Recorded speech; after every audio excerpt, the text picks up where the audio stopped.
Catch Up. Narito ng tamang balita sa oras na ito. Nanawagan ang Commission on Human Rights sa mga ahensya ng pamahalaan at pribadong sektor na tiyakin ang kapakanan ng mga may kapansanan, mga bata at senior citizens na naapektuhan ng malakas na lindol sa lalawigan ng Cebu. Kaugnay nito, nagbigay naman ang komisyon ng suporta sa relief at rehabilitation efforts para tugunan ang pangangailangan ng mga vulnerableng grupo. Iginiit naman ng komisyon na sa ilalim ng United Nations Guiding Principles on Internal Displacement na lahat ng taong inilikas dahil sa sakuna ay may karapatan sa proteksyon at tulong mula sa gobyerno. DWIZ News Catch Up. News Catch Up. At yan ang tamang balita sa oras na ito. Mag-follow at subscribe sa lahat ng DWIZ News digital accounts, Facebook, Instagram, YouTube, TikTok, X, DWIZ News app at DWIZ News website. Ako po si Terence Mulabe, nagbabalita ng tama, naglilingkod ng tama. Oras-oras nagbabalita ng tama, naglilingkod ng tama. DWIZ News Catch Up. News Catch Up. DWIZ. Ang lahat ng opinyon, pagtingin, pananaw o kuro-kuro ng mga bisita at panauhin o mga anchors o host sa programang ito ay sarili at tanging opinyon at pananaw ng mga nabanggit at hindi opinyon o pananaw ng Aliw Broadcasting Corporation, mga producers o mga namamahala ng Aliw Broadcasting o anumang organisasyon na affiliated sa network at kailanman ay hindi iniendorso ng Aliw Broadcasting Corporation ang mga nabanggit na opinyon at pananaw sa programa. Mula sa himpilang may todo lakas, DWIZ nagbabalita ng tama, naglilingkod ng tama. Narito ang tuloy-tuloy na balitaan at serbisyo publiko mula alas 8 hanggang alas 9 ng gabi tuwing Sabado. Ang programang mula sa kapulisan para sa mamamayan. Ang Police at your service.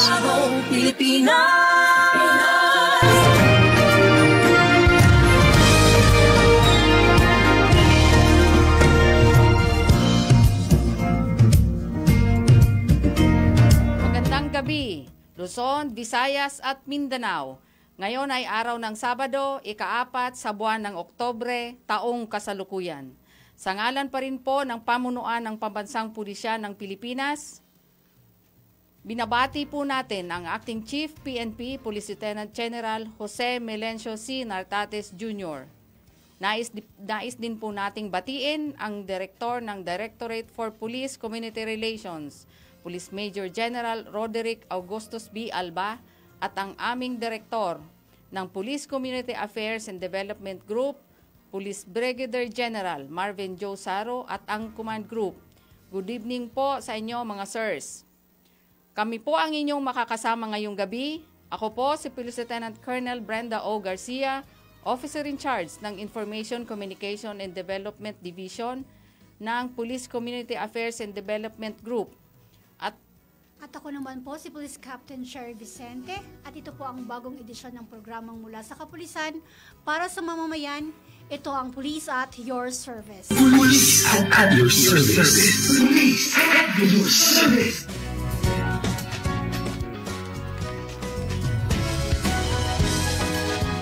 Magsama-sama tayo muli sa isang oras na talakayan, balitaan at serbisyo publiko. Mula alas 8 hanggang alas 9 ng gabi, dito pa rin sa himpilang may todong lakas, DWIZ. Nagbabalita ng tama, naglilingkod ng tama. Tayo din po ay napapanood sa official Facebook page at YouTube account ng DWIZ. Gayon din po sa official Facebook page ng Philippine National Police. Kasama din natin ang ating mga kaagapay sa technical and production staff ng himpilang DWIZ na sina Jem Barbon, Aldrin Cruz, Gil John Reyes, Terence Mulave at Ara Dayos.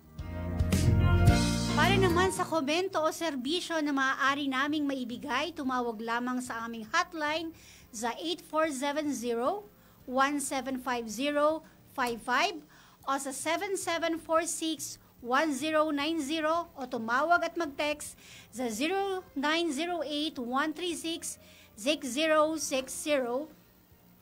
At maaari nyo rin kaming masubaybayan via streaming ng DWIZ. I-type nyo lamang ang www.dwiz882.com. At mamaya makakasama natin live dito sa studio ang ating guest na mula sa Marikina City Police Station. Ating pag-uusapan at aalamin ang kanilang mandato at mga accomplishment. Antabayanan po natin sila mamaya. Samantala, dako muna tayo sa mga balita. Pinangunahan ni Acting Chief PNP Police Lieutenant General Jose Melencio C. Nartates Jr. ang isang press briefing sa Campo Crame upang magbigay ng pinakabagong update kaugnay sa kalagayan ng Central Visayas matapos ang magnitude 6.9 na lindol na tumama noong Martes ng gabi.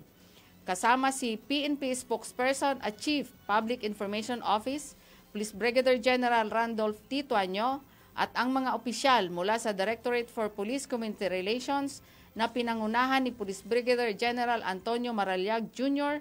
at Police Colonel Esmeraldo P. Osia Jr.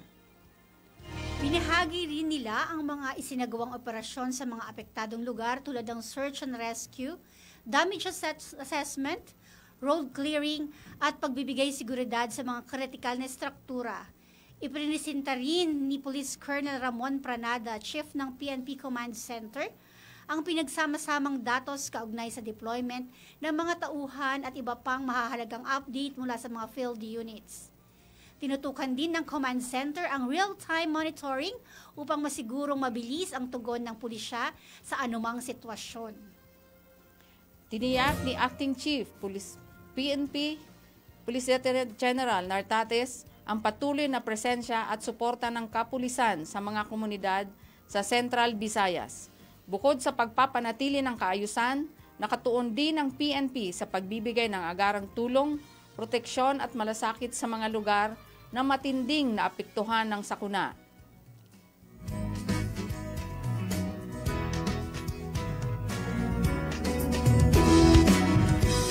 Samantala sa patuloy na pagpapaigting ng kontrakriminalidad ng PNP Bicol, matagumpay na naaresto ang 101 most wanted person sa isinagawang malawakang isang linggong mga kasurog cops.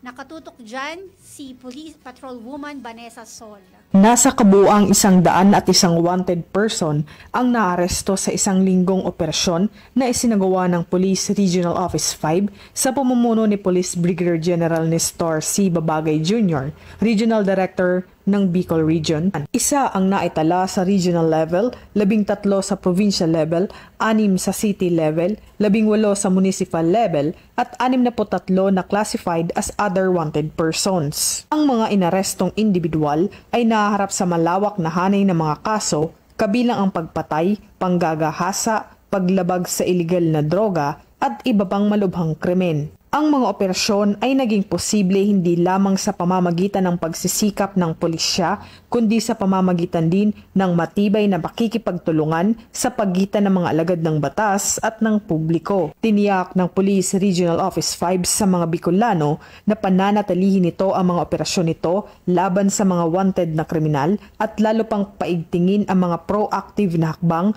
upang palakasin ang kaligtasan ng publiko at palakasin ang tiwala sa pagpapatupad ng batas. Ako po si Patrolwoman Vanessa Sol, nagbabalita para sa DWIZ, nagbabalita ng tama, naglilingkod ng tama. Police at your service. Police at your service. Maraming salamat Patrolwoman Vanessa Sol ng RP Kadu 5. Dahil sa maling ideolohiya at sa kagustuhan ng malagay sa tahimik ang kanyang buhay, nagpasya ng magbalik loob ang isang membro ng Communist Terrorist Group sa pamahalaan ng Eastern Samar. Ang detalye ng balita mula kay Patrolwoman Maria Elena Singian.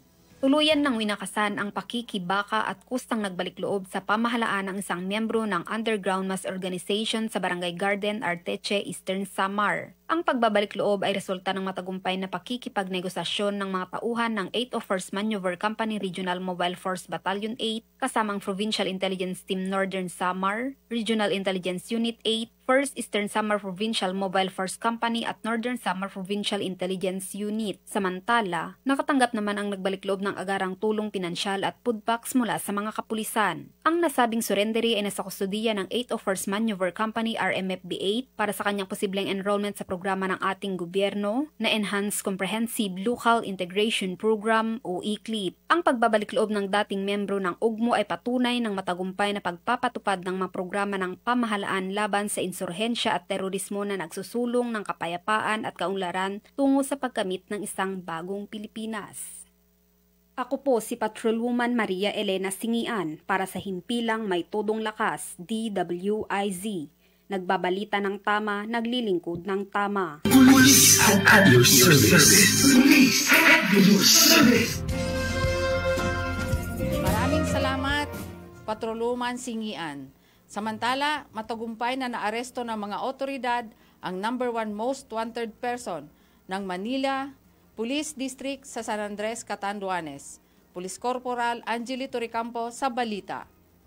Matagumpay na naaresto ang number 1 district most wanted person ng Manila Police District nang pinagsanib ng mga operatiba ng Regional Intelligence Unit 5 Albay, katuwang ang San Andres Municipal Police Station at Pandacan Police Station PS10 MPD sa Barangay San Roque, San Andres, Catanduanes. Kinilala ang suspect na isang 69 anyos na lalaki, may asawa, isang truck driver at kasalukuyang nakatira sa Barangay Katagbakan, San Andres, Catanduanes. Naaresto ang suspect bandang alas 12:30 ng tanghali sa bisa ng warrant of arrest na inisyu ng RTC National Capital Judicial Region Branch 124 Caloocan City para sa kasong statutory rape na walang inirekomendang piyansa. Sa kasalukuyan nasa kustudiya ng San Andres MPS ang suspect para sa kakulang dokumentasyon at tamang disposisyon. Ayon sa Catanduanes PNP, ang matagumpay na operasyon ay bahagi ng pinaigting na kampanya laban sa mga taong may pananagutan sa batas upang matiyak na ang hustisya ay may pagkakaloob sa mga biktima nito. Ako po si Police Corporal Angeli Torrecampo para sa Himpilang May Todong Lakas, DWIZ.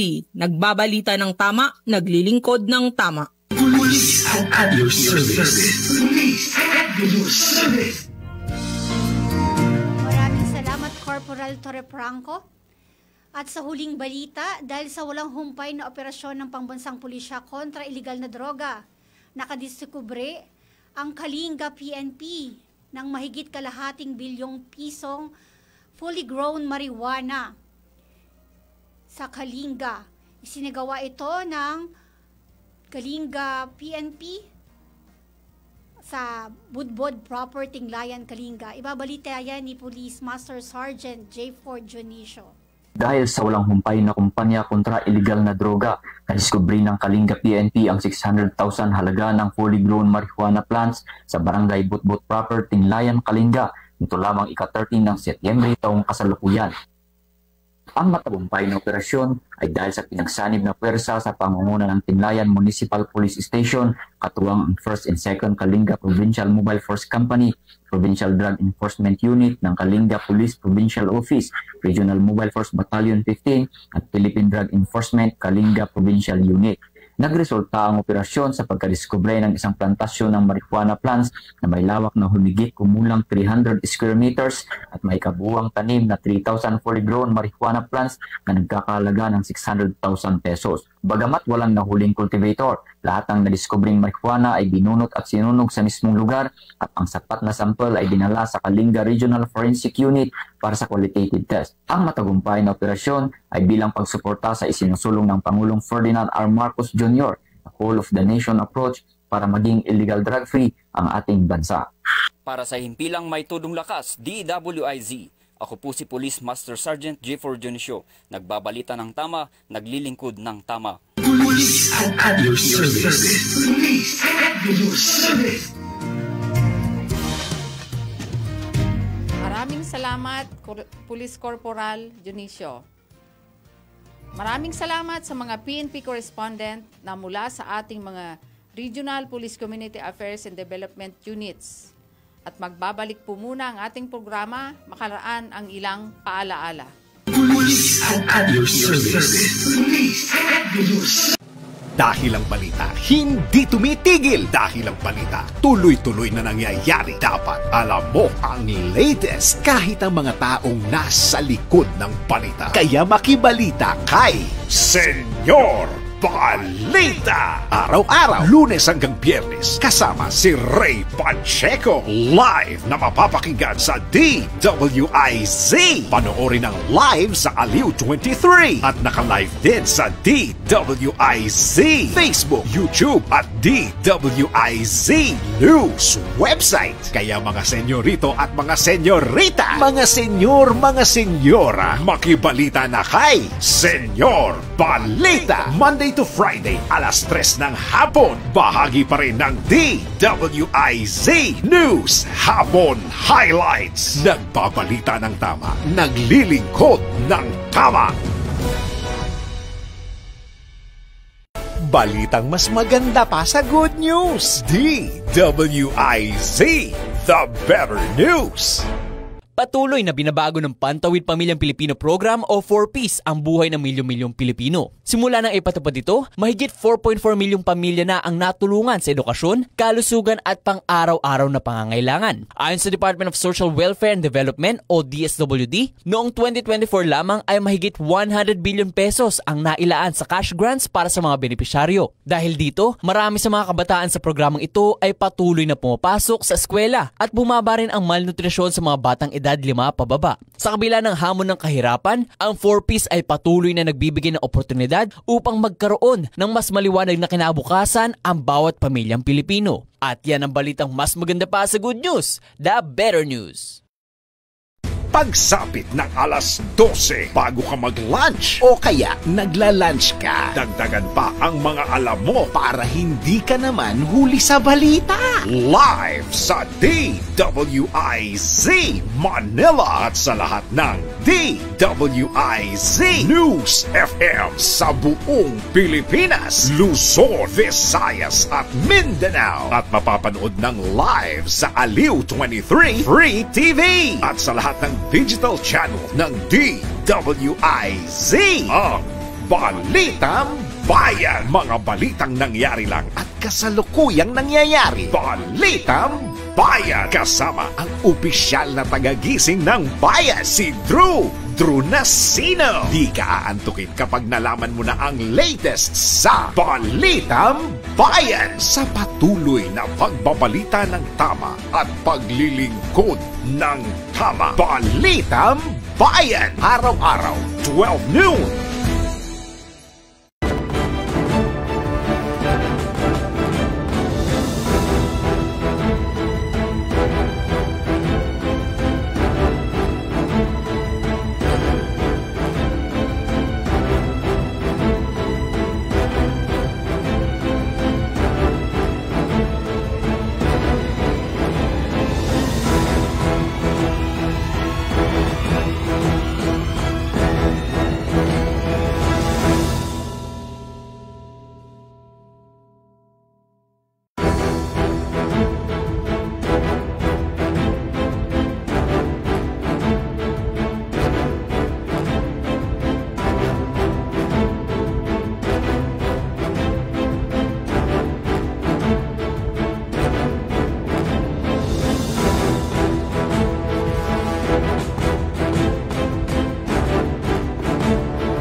At your service. Police at Ayos!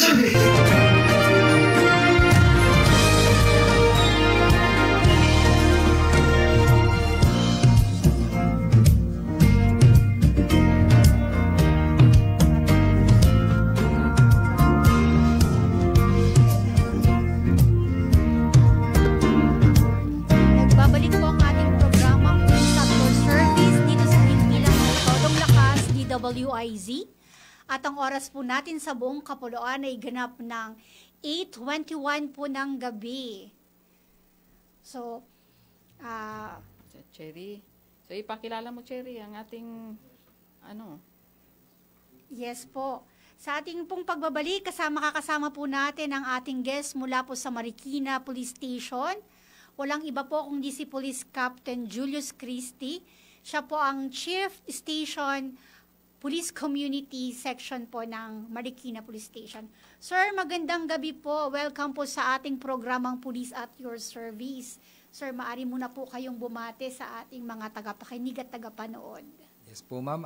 Magandang gabi po at tayo sa mapagpalang gabi po sa inyo, ma'am. At gayon din po, ma'am, sa lahat po ng tagapakinig ng ating programang Police at Your Service, ma'am.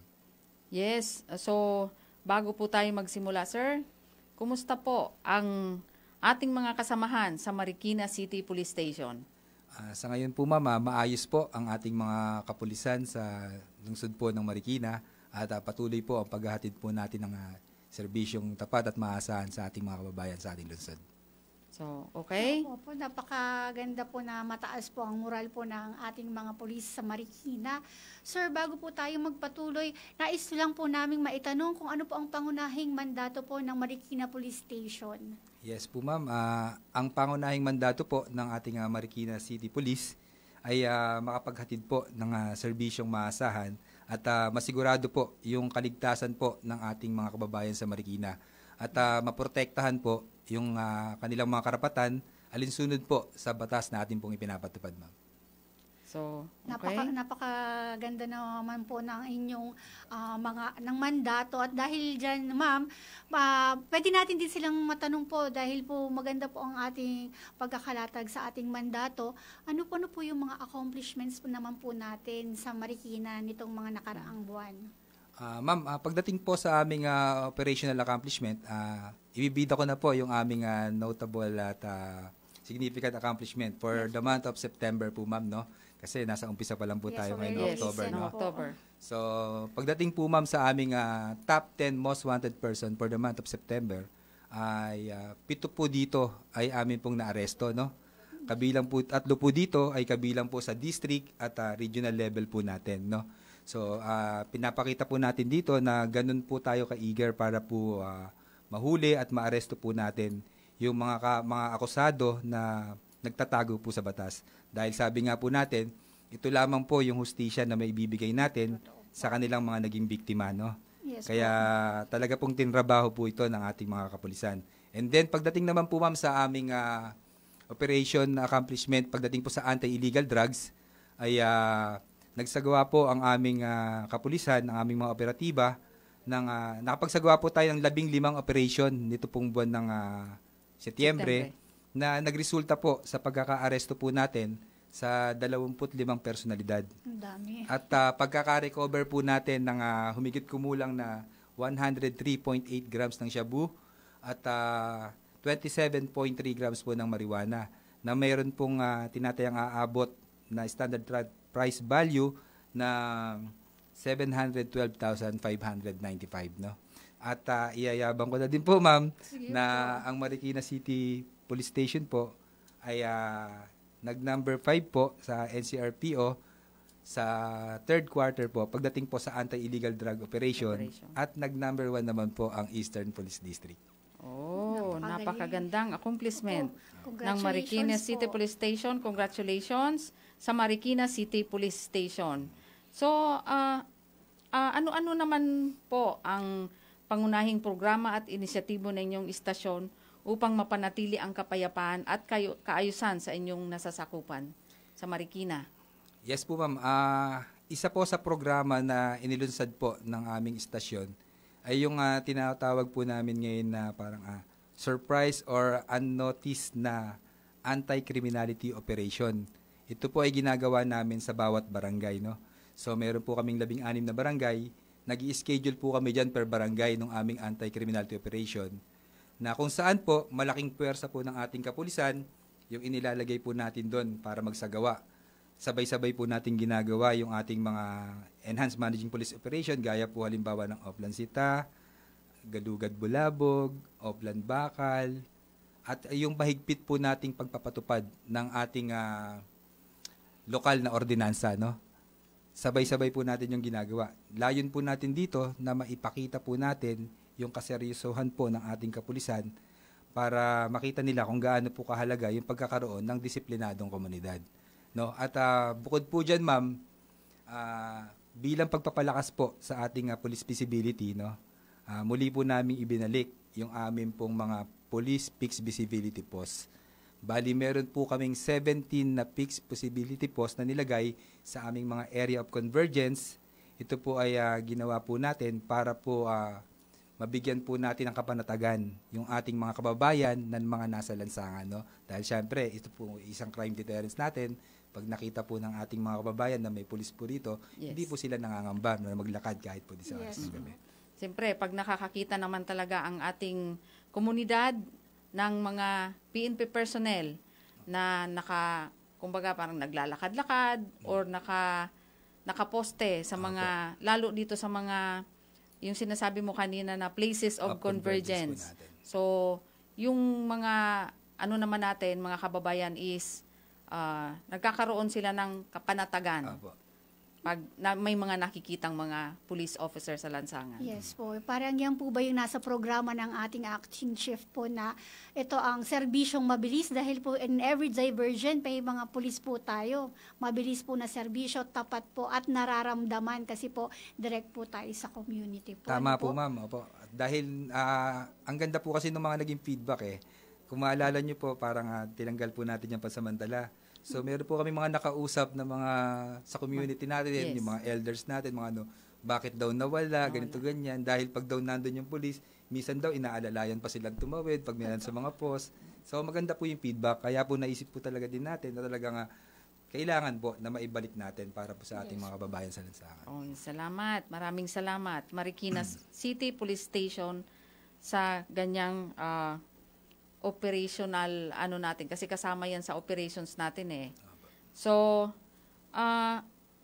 ano naman po ang mga kasalukuyang programang isinasagawa na inyong istasyon upang mapalapit ang kapulisan sa ating mamamayan? Other than that, yung sinabi mo kanina. Opo. Dahil di ba tayo po, ma'am, pare-pares po tayo nasa community affairs, di ba? Development section. So, most common na ginagawa po natin is yung community engagement, di po ba? Bukod po dun sa mga lagi nating ginagawa na nagdi-distribute po tayo ng mga food packs, nagdi-feed tayo ng feeding program, livelihood program, di po ba? Meron po kami isang programa na isinagawa na inisyatibo po ng aming Chief of Police, no? Ito po yung tinawag namin ng ugnayan ng pulis at barangay. Although meron na tayo dati nito, pero ang ginawa po namin dito is talagang binababaan po namin yung lahat ng barangay. So, nag-letter po kami sa kanila, nag-request po kami na magkakanta kami ng ganito. So, sila po magbibigay ng available time sa amin. Dahil sila po ang mag-ano ng mga participants natin. At ang magiging participants po natin dito is yung empleyado po ng barangay, yung kanila pong mga youth sector, senior citizen, homeowners association, at yung kanila pong mga force multiplier. So, magkakandak po tayo dito ng lectures, ipinapaabot po natin sa kanila yung ating mga programa, and even yung mga accomplishment natin within their barangay, ibinibida po natin sa kanila. Kasi gusto nga po natin silang makuha yung suporta po nila sa ating kapulisan. Oo, kasi kailangan nating sa mga constituents natin na ang sa krimen, pagsugpo sa krimen is napakalaking, dapat meron silang kumbaga, meron silang parte. May pakialam po. May pakialam dapat sila. Hindi natin ma-achieve ang kapayapaan kung walang parte ang ating komunidad. Tama po, ma'am. At saka isa pa po, ma'am, na ang gusto po natin dito is magkaroon tayo ng maayos na komunikasyon sa pagitan ng pulis at community natin. at higit sa lahat, magandang relasyon sa bawat isa. Yes po. Dahil po sila po ang katuwang natin when it comes to peace and order po. Dahil ang Tama sabi po, nga ma'am. po nga nila, ma'am, di ba? And sir, hindi naman po pang pulis lang po ang kapayapaan. Ito po ay concerted effort po ng mamamayan at ang pulis po. Yun ang sinatawag nating palaging partnership. Yes po, ma'am. Hindi dapat po mawawala ang partnership po. Yes. Ano po? Yes. So, paano po naman natin hinihikayat ang komunidad na makiisa at makapagtulungan sa inyong mga programa? Yun po, ma'am. Lagi po nating sinasabi sa kanila na peace and order is a shared responsibility. Yes. Na hindi po ito kaya ng pulis lang, ng kapulisan lang. Kailangan po namin ang inyong suporta at pakikiisa sa lahat ng ating programa para po makamit po nating lahat, yung iisa natin lahat na hangarin, yung magkaroon po tayo ng isang tahimik, payapa at maunlad na komunidad. Yes po, ano po. Ang ganda po talaga kapag merong pong tawag dito, pagtutulungan po sa pulisya at sa pamayanan po, di po ba? Kasi nga po, sabi nga nila, ang magiging pulis po sa pamayanan natin, yung pong mga force multipliers po natin na hindi naman po uniformado din. So, sa true grassroots level po, meron pong makikipag-ugnayan sa atin. Kasi tayo nga po, dahil pulis po tayo, hindi naman po, doon lagi tayo may police visibility, di ba, sir? Importante pa rin nandiyan yung mga reports po coming from the barangays po, kung ano po mga nagaganap na krimen at kung ano po yung pwedeng programang maibigay po ng ating PNP sa kanilang lugar. Ano po? Tama po, ma'am. Dahil sabi nga po natin, hindi natin nababantayan lahat ng sulok. Yes at sila po yung mas nakakakilala doon sa mga kalugar nila. Kaya po sabi natin lagi sa kanila, yung simple at napakaliit na impormasyon na may bibigay niyo sa atin para makatulong is malaking bagay sa ating lahat. Napakalaking bagay sa atin yan. Yung po mga katulad po yun, yung mga impormasyon po na ibibigay sa atin po. Diyan po nagsisimula po yung mga iba't iba nating trabaho. Ano po? Yes, so, ang katanungan ko lang po din sana, sir, regarding po dun sa anti-illegal drugs campaign. Nabanggit ko rin po kasi kanina yung grassroots level, di ba po, ma'am? So, yung drug clearing, nasa barangay po natin. So, ano naman po yung mga programa po natin doon sa anti-illegal drugs at paano natin mapoprotektahan yung ating mga kabataan po?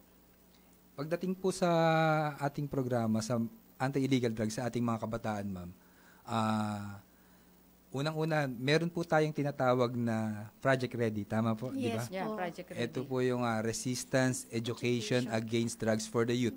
At ito po ay katayap natin dito yung ating DepEd sa ating mga schools, di ba? So patuloy po yung sinasagawa nating mga lectures dito sa ating mga eskwelahan. And then bukod po dyan, para mailayo na rin po yung mga kabataan sa ibang mga krimen at hindi sila ma-secure natin yung kanilang kaligtasan, pinapalakas pa rin po natin yung ating mga police visibility, lalo na pagdating sa mga schools, ma'am, para nasisiguro natin yung kanilang pagpasok, sa kanilang pag-uwi, kasi minsan dyan nag-uumpisa yung mga ibang mga insidente. May mga reported sa atin, mga kabataan, estudyante, nakagawa ng cellphone, merong anti-bullying, merong nag-aaway, nag-riot po, ma'am, no? So, yan po yung sinesecure natin kasama po ng ating mga force multiplier, no? And lastly po, para maiwasan po na yung mga kabataan is talagang pinapaiting po natin yung curfew pagdating po sa mga kabataan. Dahil mostly ng mga nagiging victim po natin is yung during wee hours ng mga kabataan. Yung patambay-tambay pa dyan, nagiinuman sa labas, nagikantuhan. Sila po madalas nabibiktima, naagawan ng cellphone, naasangkot sa away. At sa kasamaang palad, meron po isang insidente. Minsan, may bata pa na nare-rape. Ay, totoo po yun. Totoo yan. Yun, kaya maganda po, ma'am, din yung ginagawa nila. Yung police visibility nila hindi lang pang-araw hanggang gabi po. Kasi talagang umiikot po para po makita po natin ang mga kabataan po natin na nasa loob ng kanilang mga tahanan. Kaya ma'am, lagi nating pinapaalalahanan yung mga magulang dyan eh. Dahil sabi nga natin, nasa kanila rin minsan yung magulang. Dahil hindi nila nababantayan. True. At nasabihan yung mga anak. Yung guidance din po talaga. Tama po. Guidance ng di naman magulang. lang yan sa eskwelahan, ma'am, talaga. Dapat katulong din talaga dyan ng mga magulang po. Yes, napakalaking ng mga magulang. Kung kasi pag nasa eskwelahan na daw, kumbaga parang yung mga magulang inaano na sa pinagkakatiwala na sa mga teachers. Wherein hindi po ganon. Tulungan din ang teacher at saka ang mga magulang para malayo nga sa masamang bisyo at sa kapahamakan ang kanilang mga anak. And yung mga ganyan naman kasi, 'di ba, yung sa curfew, may ordinansa naman dyan ang city eh. Opo. Kaya, kumbaga, yung pagpapatupad niyan is kailangan talagang maipatupad ng tama ng ating mga kapulisan, kasama yung ating mga force multipliers para yun nga maanuhan natin yung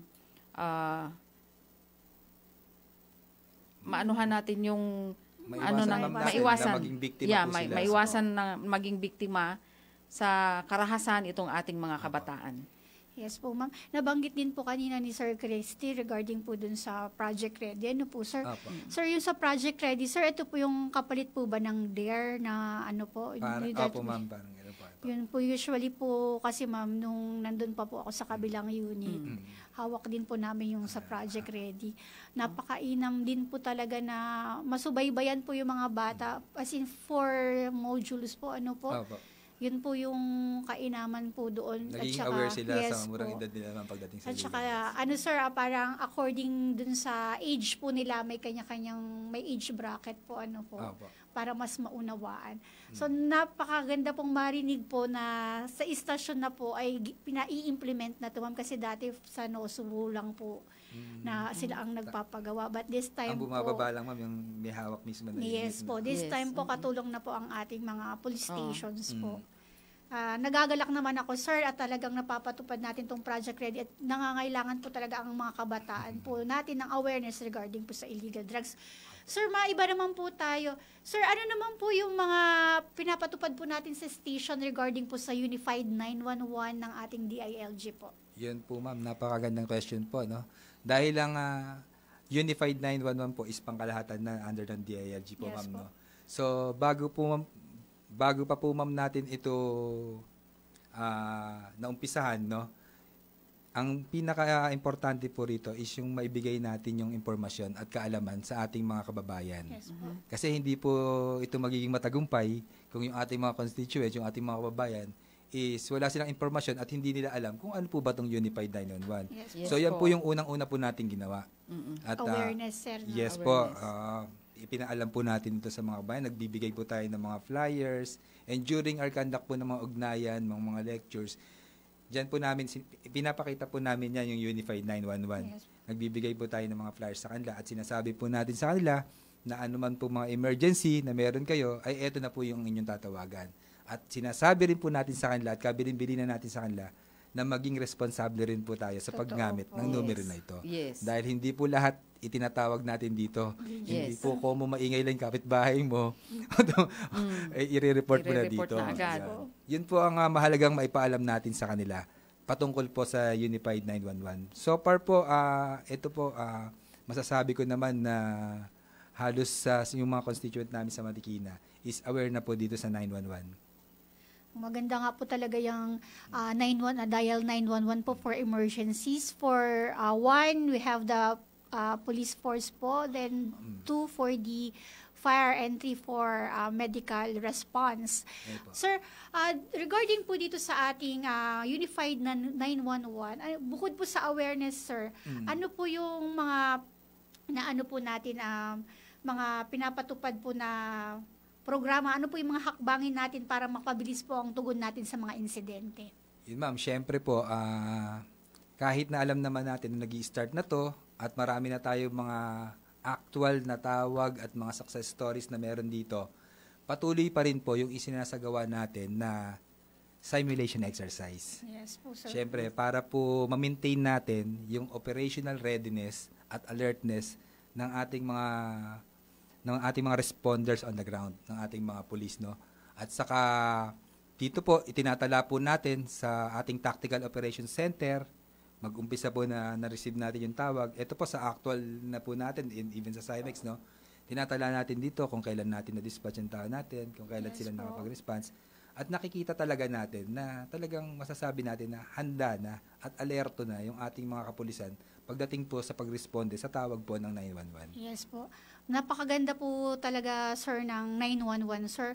Bagamat gusto pa po namin talakayin ng mas malalim po ang 911 at kung paano nyo po ito pinapatupad, magbabalik po muna ang ating programa makalipas po ang ilang minuto po.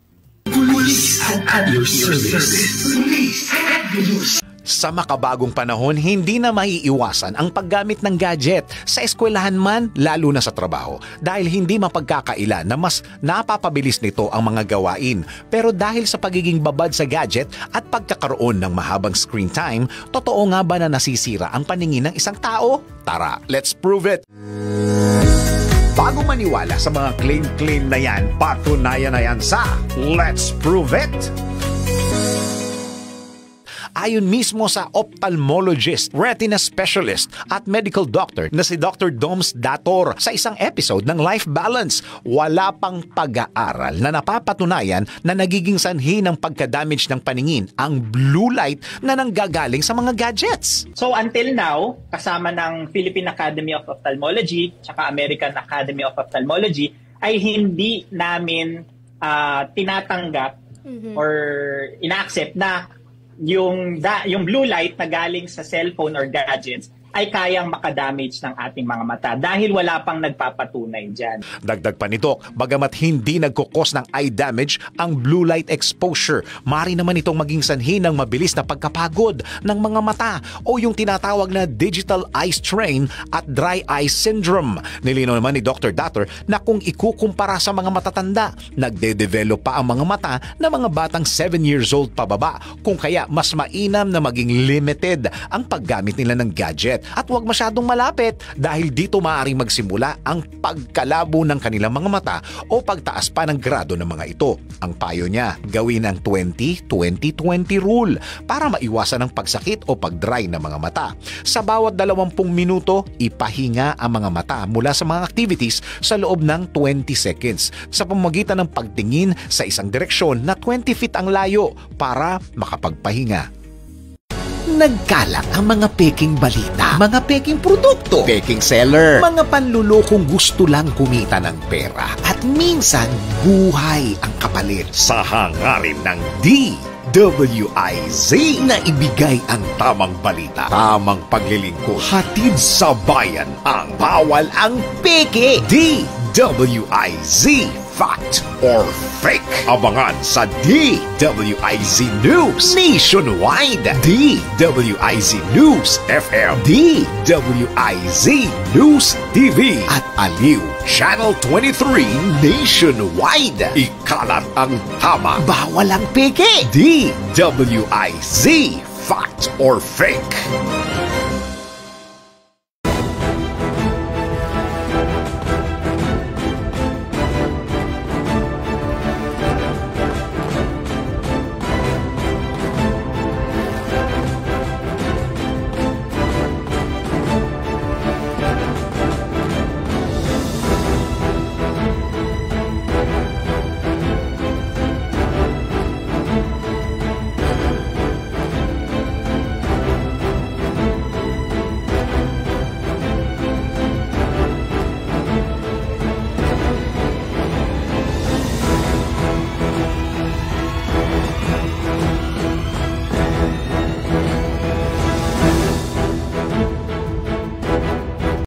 Pinakabago at tama. DWIZ News Catch Up. News Catch Up. Pilipinas, narito ng tamang balita sa oras na ito. Iginit ni Pangulong Ferdinand Marcos Jr. na mahirap na puro dilata ang kinakain ng mga pamilya at mga bata na apektado ng 6.9 magnitude na lindol sa Cebu. Dahil dito, minabuti ng pamahalaan na maglagay ng mobile kitchen upang masiguro ang mas maayos at masustansyang pagkain ng mga biktima habang hindi pa sila nakakabalik sa kanilang mga tahanan. Gayunman, mayroon pa ring mga nakahandang ready-to-eat family food packs at iba pang relief goods upang matiyak na hindi kukulangin ang supply sa pagkain ng bawat pamilyang naapektuhan ng matinding pagyanig. DWIZ News Catch Up. News Catch Up. At yan ang tamang balita sa oras na ito. Mag-follow at subscribe sa lahat ng DWIZ News digital accounts, Facebook, Instagram, YouTube, TikTok, X, DWIZ News app at DWIZ News website. Ako po si Terence Mulave, nagbabalita ng tama, naglilingkod ng tama. Oras-oras nagbabalita ng tama, naglilingkod ng tama. DWIZ News Catch Up. News Catch Up. DWIZ at your service. Police at your service. Magandang araw mga ka-guardians. Narito po muli ang inyong lingkod, Lieutenant Tadim de Guzman Malang, ang Public Information Officer and the spokesperson of PNP HPG. HPG, dapat alam mo. Mga paalala at tips ng inyong PNP HPG para sa inyong kaligtasan at kapayapaan sa kakalsadahan. Ngayong araw, pag-uusapan naman natin kung paano nga ba makakaiwas sa modus na tinatawag na rent-tangay. Ano nga ba ang rent-tangay scheme? Ito ang modus kung saan may mga nagpapanggap na mga kliyente na magrerenta kuno ng inyong mga sasakyan para daw sa personal or business use. Pero sa halip na ito ay balik, ito ay ibinebenta, isinasangla o tinatago. Marami na ang mga nabiktima at nawalan na ng mga sasakyan dahil sila ay lubos na nagtiwala. Kaya narito ang mga kaalaman na dapat alam mo para makaiwas sa rent-tangay scheme. Una, suriing mabuti ang mga kliyente. Huwag basta-bastang magtitiwala sa mga online inquiries. Humingi ng mga valid IDs, proof of billing, at business permit kung isang kumpanya ang magrerenta ng inyong mga sasakyan. Ikalawa, siguraduhin na merong kontrata. Dapat malinaw ang rental agreement at pirmado ng parehong partido. Ikatlo, mag-install ng tracker devices.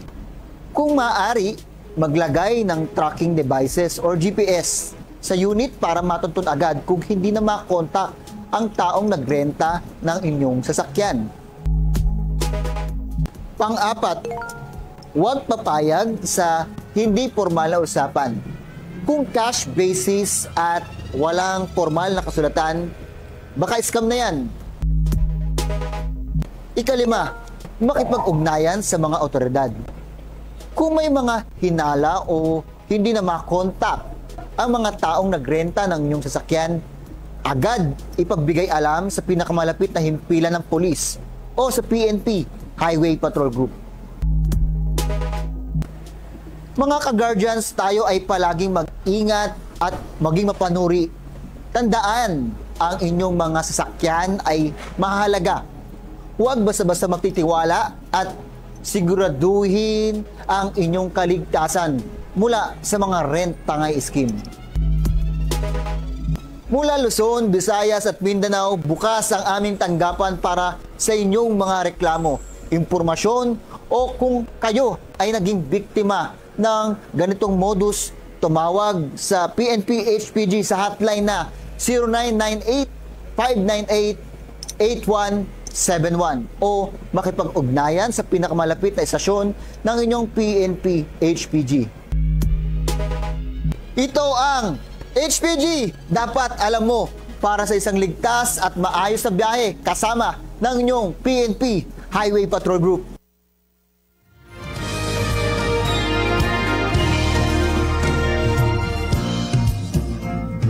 Nagbabalik po ang ating programang Police at Your Service dito sa himpilang may todong lakas, DWIZ.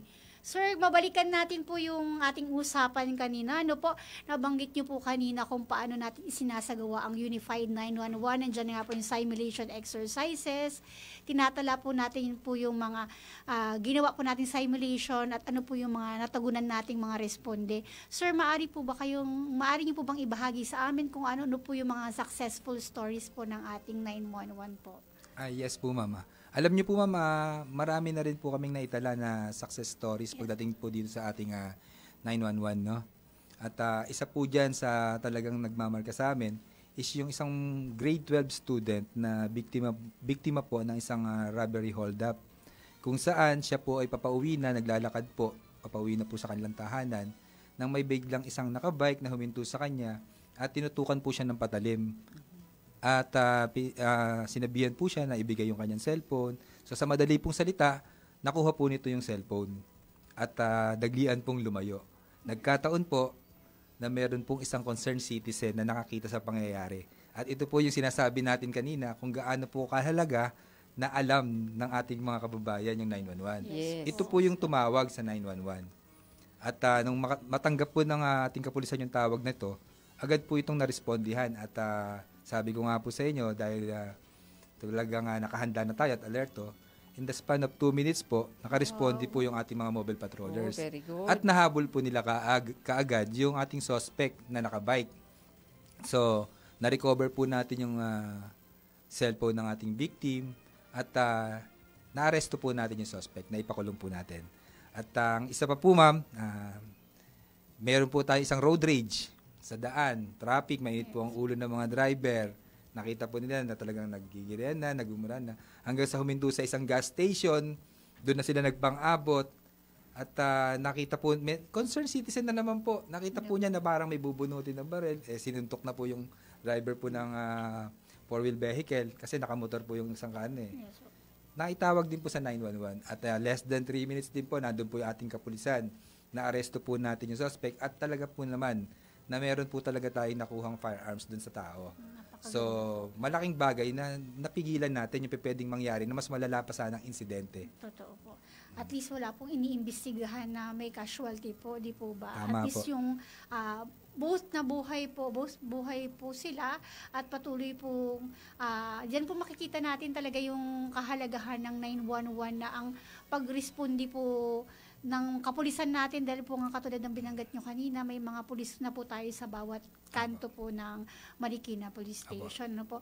Sir, ang 911 naman, kailangan pa rin yan talaga ng holistic approach pa rin, di po ba? Tama Sabi nga po. po kanina, meron pong concerned citizen. Opo.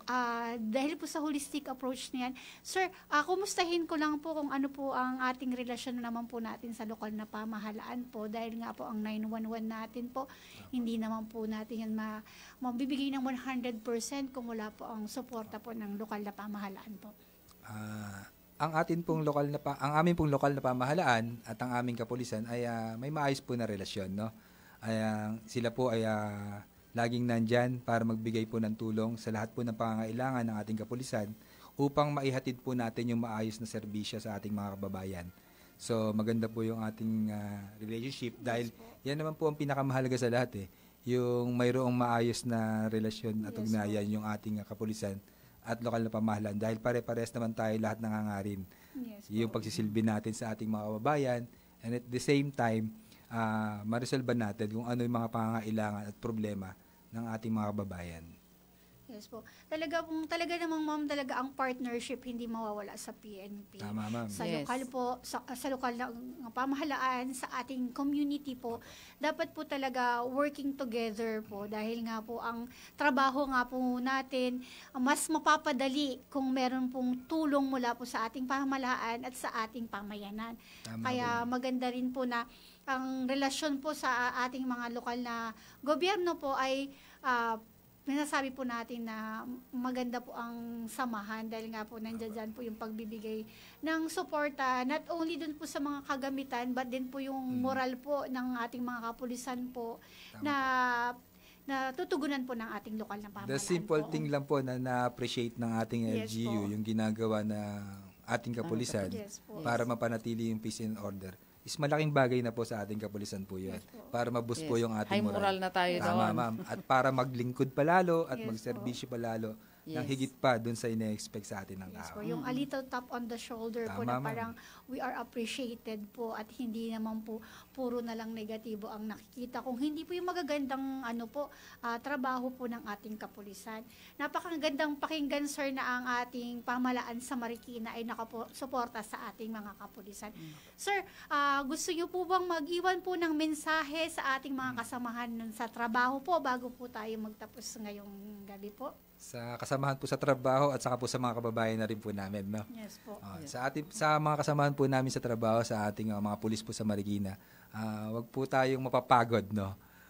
Lagi po nating ipagpatuloy, ibigay natin lagi yung best natin para makuha po natin yung tiwala at suporta po ng ating mga kababayan. Dahil sa pagsiservisyo po, ang kinukuha po talaga natin dyan yung tiwala. Totoo po. Tiwala Totoo. po ng ating mga Yes. kababayan, no? At manatili lang po tayong magserbisyo ng tapat at laging may malasakit sa ating kapwa. At sa lahat naman po ng aming mga kababayan sa Marikina, umasa po sila na gagawin po lahat ng kapulisan ng Marikina sa pangunguna po ng aming Chief of Police, si Police Colonel Michael Astrera. Gagawin po lahat po namin ang aming mga kaya upang maihatid po sa inyo ang isang serbisyo na maaasahan, no? At sisiguraduhin po namin na pananatilihin po namin ang katahimikan at kaisan alinsunod po sa ating batas. So maraming salamat sa pagpunta po sa amin dito sa aming programa sa DWIC, Police Captain Julius Criste, and sa lahat po ng mga kapulisan ng Marikina Police Station, salamat sa inyong mga serbisyo. Yes po. Sir, maraming salamat po sa inyong pagpapaunlak po. Napakaganda pong marinig na mula sa inyo na ang inyong magandang relasyon sa pamayanan at sa ating pamahalaan totoong nagbibigay ng serbisyo mabilis, tapat at tunay na nararamdaman ng ating mga kababayan po. Maraming salamat po, ma'am, at sa amin po ang arangalan. Salamat. Maraming salamat po muli.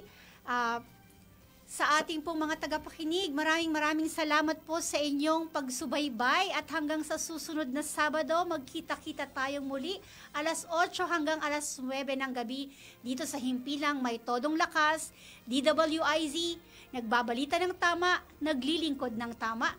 Kami po ang inyong makakasama, Police Captain Cher Vicente at ang aming pong Division Chief na nag-iiwan sa inyong lahat ng isang magandang gabi.